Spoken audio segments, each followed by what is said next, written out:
और चलिए अब खबरों को विस्तार से देखेंगे तो देखिए, चुनावी बॉन्ड पर सुप्रीम कोर्ट ने एसबीआई को फिर से फटकार लगाई है। चीफ जस्टिस ने सवाल उठाया है कि एसबीआई ने जो आंकड़े चुनाव आयोग को दिए हैं उसमें बॉन्ड नंबर के बारे में नहीं बताया गया है, जबकि इसका साफ आदेश था।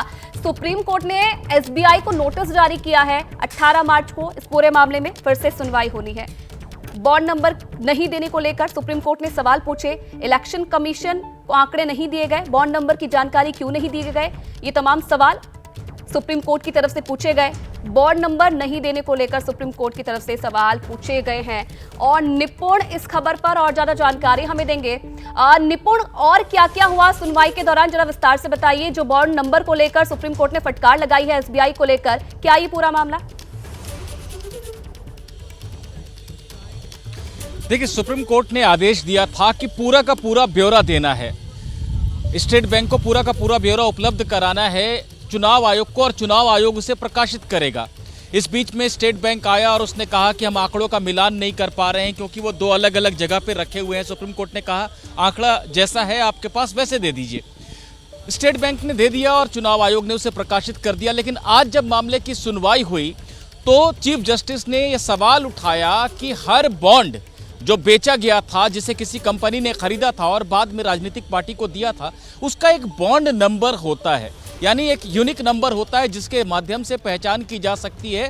वो आंकड़ा या उसकी जानकारी स्टेट बैंक ने नहीं दी, जबकि ये स्पष्ट आदेश था कि बॉन्ड नंबर, बॉन्ड की तारीख, बॉन्ड की राशि और बॉन्ड खरीदने वाले का नाम, और उसी तरह से जब उसको कोई कैश कराता है तो किस बॉन्ड नंबर को किसने कैश कराया, ये जानकारी स्टेट बैंक को देनी है। तो बॉन्ड नंबर जब उल्लेख नहीं किया स्टेट बैंक ने, यानी कहीं ना कहीं ये जानने में कि किसने बॉन्ड खरीदा, कितने का, कौन सा बॉन्ड खरीदा और किसको दिया, इसका मिलान करने में समस्या आनी है।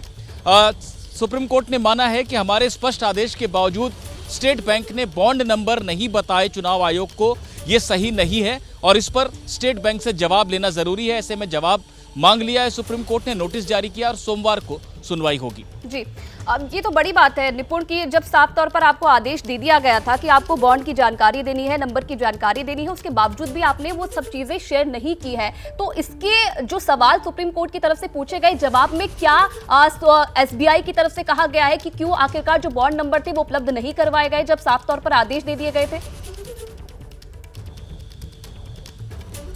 देखिए, इसी बात का जवाब देना स्टेट बैंक क्यों, क्योंकि स्टेट बैंक की तरफ से आज कोई मौजूद नहीं था। आज दरअसल जिस आवेदन पर सुनवाई होनी थी वो चुनाव आयोग ने दाखिल किया था, क्योंकि चुनाव आयोग को पहले सुप्रीम कोर्ट ने आदेश दिया था कि वो राजनीतिक पार्टियों से, यानी जब तक इलेक्टोरल बॉन्ड का जजमेंट नहीं आया था उससे पहले सुप्रीम कोर्ट ने चुनाव आयोग से कहा था कि राजनीतिक पार्टियों से चुनाव आयोग जानकारी ले। जी ठीक है, चलिए इसी बीच एक बड़ी खबर आपको बता दें निपुण, आपके पास लौटूंगी। सीएए का मामला सुप्रीम कोर्ट पहुंच गया है, ये बड़ी जानकारी मिल रही है। मंगलवार को मामले में सुनवाई होनी है, इस वक्त की बड़ी जानकारी मिल रही है। सीएए का जो ये मामला है ये सुप्रीम कोर्ट पहुंच चुका है। निपुण इस पर और जानकारी देंगे। निपुण, क्या जानकारी मिल रही है? सुप्रीम कोर्ट पहुंच चुका है सीएए का मामला? बिल्कुल, ये मामला सुप्रीम कोर्ट पहुंच चुका है और इंडियन यूनियन मुस्लिम लीग की तरफ से वरिष्ठ वकील कपिल सिब्बल ने चीफ जस्टिस के सामने इसे रखा और कहा कि 2019 में सीएए पारित हुआ था लेकिन उसे लागू नहीं किया गया था, उससे जुड़े नियम नहीं बनाए गए थे। मामला सुप्रीम कोर्ट में लंबित है, ये भेदभाव करता है धार्मिक आधार पर कानून, और जब सुप्रीम कोर्ट में लंबित है उसके बावजूद अब जाकर सरकार ने अचानक से इसको लागू कर दिया है। ऐसे में सुप्रीम कोर्ट को सुनवाई करनी चाहिए कि क्या इसे लागू किया जाना चाहिए था, मामले के सुप्रीम कोर्ट में लंबित रहते। सुप्रीम कोर्ट ने कहा है कि वो मंगलवार को ये सारी बातों को देखेगा, क्योंकि 200 से ज्यादा याचिकाएं लंबित हैं सीएए के विरोध में और कुछ समर्थन में भी हैं, जिन पर सुनवाई होनी है। 2019 से ही लंबित है याचिकाएं, वो सुनवाई हो नहीं पाई है। इस बीच सरकार ने इसे अब जाकर लागू कर दिया है, तो मंगलवार को सुप्रीम कोर्ट इस मांग पर गौर करेगा कि इसे रोक दिया जाना चाहिए या सरकार ने जो फैसला लिया है उस पर रोक लगा देनी चाहिए सुप्रीम कोर्ट को। तो मंगलवार को सुनवाई होगी इस पूरे मामले पर। बहुत धन्यवाद निपुण आपका तमाम जानकारी देने के लिए। आगे बढ़ेंगे, बात करेंगे चुनाव आयोग से जुड़ी खबरों की। तो नए चुनाव आयुक्तों के कार्यभार संभालने के बाद चुनाव आयोग की बैठक शुरू हो गई है। बैठक में लोकसभा चुनावों की तैयारियों पर चर्चा होगी। दोनों नए चुनाव आयुक्त को चुनाव प्रक्रिया और तैयारियों के बारे में जानकारी भी दी जाएगी। इसके साथ ही सुरक्षा और मतदाताओं की सुविधा को लेकर भी बैठक में चर्चा होनी है। और चलिए अंकित फिलहाल इस खबर पर और ज्यादा जानकारी देंगे। अंकित, बैठक होनी है लोकसभा चुनाव की तैयारियों को लेकर और सबसे बड़ा संशय ये है कि आखिरकार तारीखों का ऐलान कब होगा। क्या वो तारीखें भी आज इस बैठक में फाइनल हो जाएंगी? ये काफी हद तक उम्मीद की जा रही है और इस वक्त के लिए बड़ी खबर ये है कि वो बैठक शुरू हो गई है। मुख्य चुनाव आयुक्त के अलावा जो दोनों चुनाव आयुक्त हैं जिनका जो है नाम को कल नोटिफाई किया गया था, आज उन्होंने पदभार ग्रहण किया है, वो बैठक शुरू हो गई है। इस बैठक में वो तमाम चुनाव अधिकारी भी मौजूद हैं जिनके ऊपर जिम्मेदारी है चुनावों को संपन्न करवाने की। और काफी हद तक मुमकिन है कि इस बैठक के दौरान जो संभावित जो चुनावों की तारीखों का ऐलान है वो किस दिन किया जाएगा उस पर भी चर्चा हो जाए। हालांकि हमारे सूत्र ये इशारा कर रहे हैं कि काफी हद तक मुमकिन है कि कल दोपहर तक ये चुनावों की तारीखों का ऐलान कर दिया जाए। इस वक्त के लिए एक बड़ी जानकारी दे रहा हूं कि हमारे सूत्र इस बात की ओर इशारा कर रहे हैं कि कल ही चुनावों की तारीखों का ऐलान हो सकता है। हालांकि जब हमने जो चुनाव आयोग से जुड़े हुए सूत्रों से बात की है तो उन्होंने तो यह भी कहा कि अगर अरुण गोयल जो कि चुनाव आयुक्त थे पूर्व, अगर उन्होंने इस्तीफा नहीं दिया होता तो आज तक चुनावों की तारीखों का ऐलान हो चुका होता। लेकिन क्योंकि जो है इस्तीफा दे दिया, नए दो चुनाव आयुक्तों की नियुक्ति का मसला था, लिहाजा उसमें थोड़ी देरी हुई है। लेकिन उम्मीद ये जताई जा रही है कि कल चुनावों की तारीखों का ऐलान हो सकता है और उसी के सिलसिले में आज हो रही है ये एक अहम बैठक। आगे बढ़ेंगे, बड़ी खबर आपको बता दें, पंजाब में कांग्रेस को एक बड़ा झटका लगा है। एमएलए राजकुमार चब्बेवाल ने पार्टी छोड़ दी है। आम आदमी पार्टी ज्वाइन कर सकते हैं राजकुमार चब्बेवाल, होशियारपुर से लोकसभा चुनाव लड़ सकते हैं। ये बड़ी जानकारी मिल रही है। पंजाब में कांग्रेस को ये बड़ा झटका, एमएलए राजकुमार चब्बेवाल ने पार्टी छोड़ दी है और अब ये भी माना जा रहा है कि जल्द ही आम आदमी पार्टी ज्वाइन कर सकते हैं राजकुमार चब्बेवाल।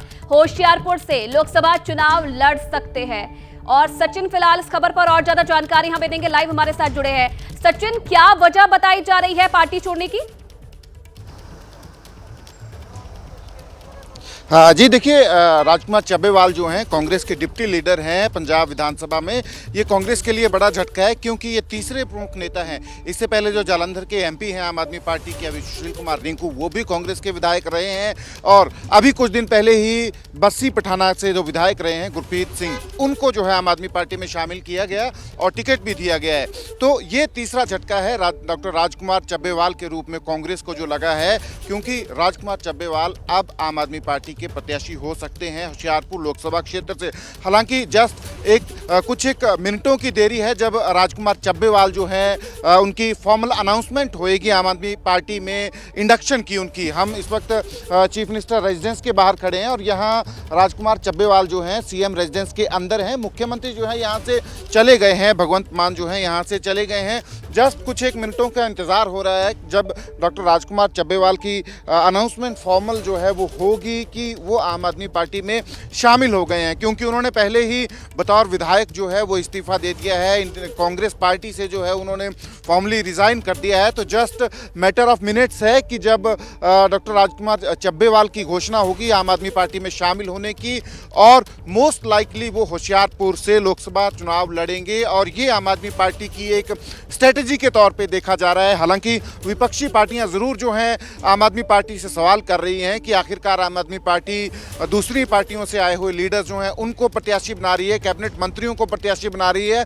पर दूसरी तरफ ये देखना भी ज़रूरी है कि आम आदमी पार्टी लोकसभा चुनावों को लेकर कितनी संजीदा है। पंजाब में एक एक टिकट जो है बिल्कुल सोच संभल के जो है वो दी जा रही है। 5 कैबिनेट मंत्रियों को पहले चुनाव में उतारा है, जो पहली लिस्ट जो है आम आदमी पार्टी की आई है, और बिल्कुल कैलकुलेटेड जो है आम आदमी पार्टी चल रही है लोकसभा चुनाव में। इसकी सीरियसनेस को हम जो है समझ सकते हैं। विपक्षी पार्टियां बड़ा झटका ये माना जा सकता है कांग्रेस के लिए। बहुत धन्यवाद सचिन आपका तमाम जानकारी देने के लिए। और चलिए आगे बढ़ेंगे, एक और बड़ी खबर आपको बता दें, आज मुंबई में एमवीए की बड़ी बैठक होनी है। प्रकाश आंबेडकर को मीटिंग में नहीं बुलाया गया है, सूत्रों से जानकारी मिल रही है। शाम 4 बजे एमवीए की बैठक होगी। मीटिंग में शिवसेना, कांग्रेस और एनसीपी शरद पवार मौजूद रहेंगे, ये बड़ी जानकारी मिल रही है। एमवीए की बैठक होनी है मुंबई में, लेकिन बड़ा सवाल ये है, सूत्र ये बता रहे हैं कि इस मीटिंग में प्रकाश आंबेडकर को नहीं बुलाया गया है। मृत्युंजय इस खबर पर और ज्यादा जानकारी देंगे। मृत्युंजय, ये बड़ी बैठक बुलाई गई है एमवीए, लेकिन खास बात ये है, सूत्र ये बता रहे हैं कि प्रकाश आंबेडकर को इसमें नहीं बुलाया गया। जी बिल्कुल, बहुत बड़ी खबर यही है कि वंचित बहुजन आघाड़ी यानी प्रकाश आंबेडकर की पार्टी है उसे महाराष्ट्र विकास आघाड़ी के बैठक में नहीं बुलाया गया है। आज शाम को 4 बजे के बाद मुंबई के ट्राइडेंट होटल में ये बैठक होनी है, जहां पर कांग्रेस, शिवसेना उद्धव गुट और एनसीपी शरद पवार गुट की बैठक होगी। ये बैठक सीट शेयरिंग को लेकर होगी, लेकिन इसमें वंचित बहुजन आघाड़ी को इस बार नहीं बुलाया गया है। दरअसल केसी वेणुगोपाल इस समय मुंबई आए हुए हैं और चूंकि दिल्ली से कोई प्रतिनिधि मुंबई आया हुआ है, कांग्रेस का ये कहना है कि हमें जल्द से जल्द अपने उम्मीदवारों की लिस्ट जारी करनी है। ऐसे पर एमवीए के जो घटक दल हैं वो जल्द से जल्द ये बताएं कि कितनी सीट पर हम लड़ने वाले हैं, क्या वंचित बहुजन आघाड़ी हमारे साथ आएगी, नहीं आएगी, किन शर्तों पर आएगी, ये स्पष्ट होना चाहिए। इसीलिए केसी वेणुगोपाल की उपस्थिति में ये मीटिंग होने वाली है और कांग्रेस इसमें स्थिति स्पष्ट करना चाहती है कि स्पष्ट कर दिया जाए कि हम कितनी सीट पर लड़ेंगे ताकि हम आगे की तैयारी कर सकें। इसीलिए बैठक हो रही है। लेकिन वहीं दूसरी तरफ क्यों नहीं बुलाया गया वंचित बहुजन आघाड़ी के प्रकाश आंबेडकर को? आयुषी, मुख्य विषय यह है कि जिस प्रकार की शर्तें वंचित बहुजन आघाड़ी के प्रकाश आंबेडकर बार बार रख रहे हैं वो शर्तें अमान्य है महाराष्ट्र विकास आघाड़ी को। पहले उन्होंने कहा था कि महाराष्ट्र में 48 लोकसभा की सीटें हैं, पहले उन्होंने कहा था कि हम 27 पर मजबूत हैं, फिर उन्होंने कहा कि 17 पर हम फर्क डाल सकते हैं हार जीत का, 17 पर हम मजबूत हैं। अब उन्होंने शर्त रखी कि 7 सीटों पर हम लड़ना चाहते हैं, हमें 60 सीट चाहिए। इसके बाद शर्त रखी थी कि मनोज जरांगे पाटिल जो कि मराठा आरक्षण का चेहरा बन चुके हैं उनको उम्मीदवार बनाना चाहिए एमवीए का संयुक्त तौर पर। इसके बाद उन्होंने शर्त रखी कि जो उम्मीदवार घोषित होंगे उसमें 13 ओबीसी उम्मीदवार होने चाहिए और 3 अल्पसंख्यक समुदाय के उम्मीदवार होने चाहिए। तो ये बड़ी शर्तें जो रख रही हैं वो कांग्रेस, एनसीपी, शिवसेना को मान्य नहीं है और इसीलिए बार बार मीटिंग पे मीटिंग हो रही है, नतीजा नहीं निकलता है। पिछली बार जो मीटिंग हुई थी उसमें ये कहा गया था कि उद्धव ठाकरे को 2 दिनों में प्रकाश आंबेडकर बताएंगे कि वो कितनी सीट पर लड़ेंगे, लेकिन उन्होंने 2 दिन में नहीं बताया और मामला तब से फंसा हुआ है।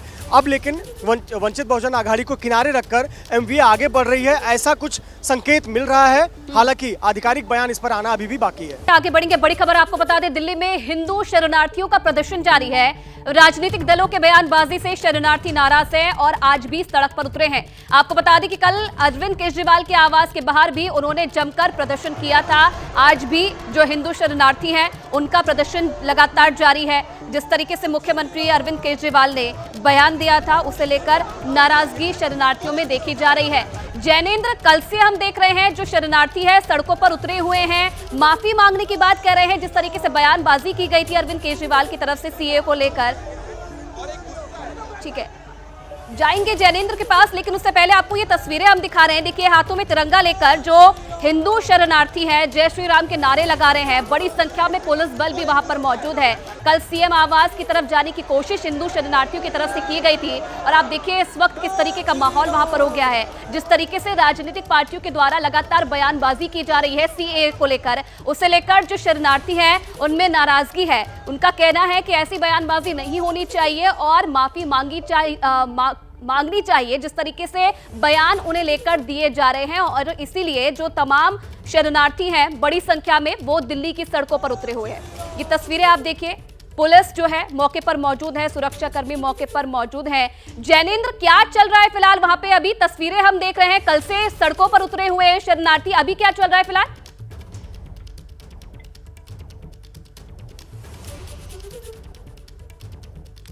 जैनेंद्र, आप तक आवाज आ रही है?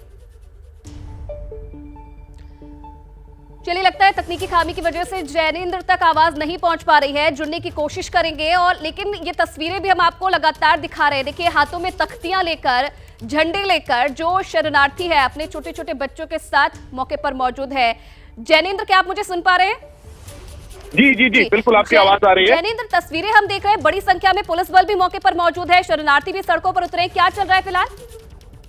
बिल्कुल, देखिए, ये वो लोग हैं जिन्हें सीएए के तहत भारत की नागरिकता मिलनी है। पाकिस्तान से कहीं ना कहीं अपनी जान बचाकर भारत आए हुए हिंदू और सिख शरणार्थी हैं और चूंकि भारत में जो विपक्षी गठबंधन है उसके ज्यादातर दलों ने सीएए का विरोध किया है, सवाल उठाए हैं।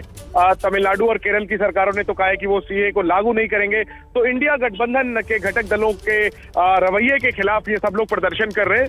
नई दिल्ली इलाके का नई दिल्ली इलाके में ये प्रदर्शन फिलहाल चल रहा है, जहां पर कि कई सारे प्रदर्शनकारी कई सारे शरणार्थी पहुंचे हुए हैं जो प्रदर्शन कर रहे हैं। और एक तरीके का ये देखिए एक पॉलिटिकल मैसेजिंग है और इस प्रदर्शन को कहीं ना कहीं सत्ताधारी पार्टी का भी समर्थन प्राप्त है, क्योंकि सीएए के इर्द गिर्द जो नागरिकता जो सियासत हो रही है लोकसभा चुनाव से ठीक पहले, वो कहीं ना कहीं एक भावनात्मक मामला है।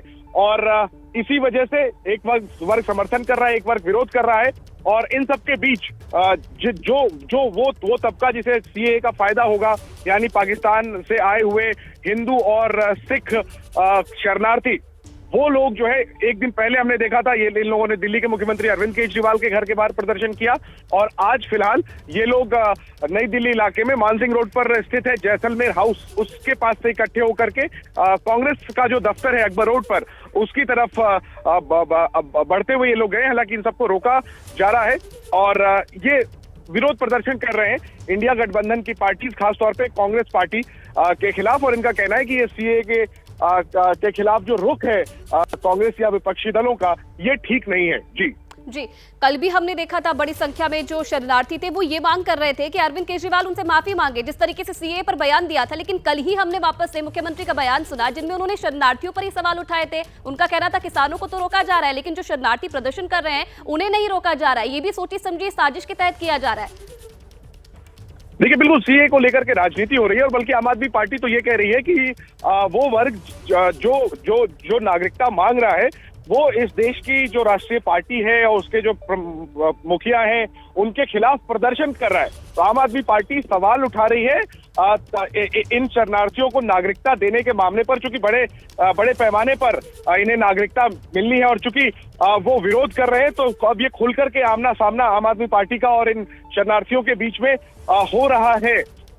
और साफ तौर पर आम आदमी पार्टी ने अपने इरादे जाहिर कर दिए हैं कि वो इस मसले पर पीछे हटने को तैयार नहीं है। लेकिन देखिए, दूसरी तरफ अगर हम देखें तो शरणार्थियों का ये जो मामला है, ये कहीं ना कहीं मानवता का भी मामला है। ये भारत में आ गए हैं, रह रहे हैं, लेकिन चूंकि इनके पास नागरिकता नहीं है तो हमारे आपके जैसे अधिकार इनके पास नहीं है, और वही अधिकार सुनिश्चित करने के लिए सरकार ये कानून लेकर आई है। हालांकि इसमें चूंकि एक धर्म के लोगों को छोड़ दिया गया है, इसलिए इस पर सवाल भी खड़े किए जा रहे हैं। इसको कोर्ट में भी चुनौती दी गई है, लेकिन लोकसभा चुनाव से ठीक पहले इस मसले पर सियासत खुल करके हो रही है। हालांकि ये भी एक हैरानी की बात ये जरूर है कि वो लोग जो शरणार्थी हैं वो देश के राजधानी के नई दिल्ली इलाके में प्रदर्शन कर रहे हैं, जबकि ये इलाका प्रदर्शन के लिए आमतौर पर प्रतिबंधित रहता है। ठीक है जयेंद्र, आप नजर बना के रखिएगा। बहुत धन्यवाद आपका तमाम जानकारी देने के लिए। और चलिए आगे बढ़ेंगे, बात करेंगे सबसे बड़े ओपिनियन पोल की। तो देखिए, एबीपी न्यूज सी वोटर के सर्वे में बिहार में एनडीए को 38 सीट मिलने का अनुमान जताया गया है, जबकि इंडिया गठबंधन को 8 सीटों का अनुमान जताया गया है। जबकि अगर आरजेडी की बात की जाए तो प्रवक्ता शक्ति यादव ने यह दावा किया है कि बिहार में महागठबंधन को 40 में 35 सीट मिलेगी।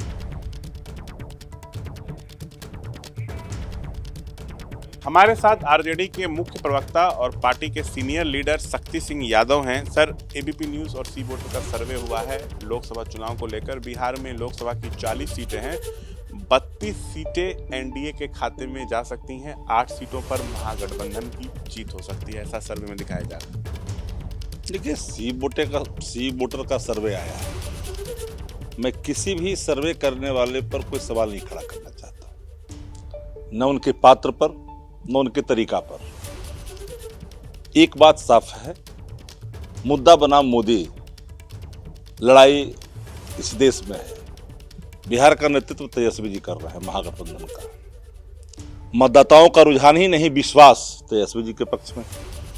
बाबत भी सी वोटर में जो भी कुछ दिखाया गया, लेकिन चुनाव के पहले मॉडल कोड ऑफ कंडक्ट लगने के पहले जिस तरह के एक मनोवैज्ञानिक प्रभाव डालने की कोशिश की जा रही है मतदाताओं पर, ये देश की जनता बाखूबी समझ रही है। महंगाई सर चढ़ करके बोल रहा हो, बेरोजगारी आपदा बन गया हो देश के अंदर में, किसान दर दर की ठोकरें खा रहे हो, एमएसपी के लिए तरस रहा हो किसानों के कर्ज माफ नहीं हो रहे हो, बाबत भी मोदी सर बाबत भी Modi magic guarantee. Vote percent की बात करें तो 50% वोट एनडीए को मिल सकता है, महागठबंधन को 35%। मैं डंके की चोट पे कहता हूं कि 30% से पार एनडीए वोट बिहार में नहीं कर पाएगी। वोट किसका जी? न महिला आधी आबादी का ही वोट आपको नहीं? कहां है वोट? किसके बलबूते?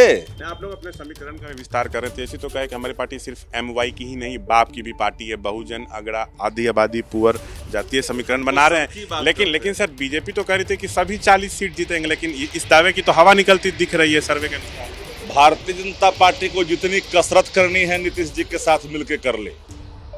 एगो मंत्रिमंडल विस्तार में पसीना छूट रहा है, रोज डेट पर डेट, तारीख पे तारीख पड़ रहा है, और चले हैं 40 सीट बिहार में जीतने। कितना आएगा आप लोग को? बिहार की जनता इस बार भारतीय जनता पार्टी गठबंधन को नकारेगी। इस बार बिहार में महागठबंधन 35 पार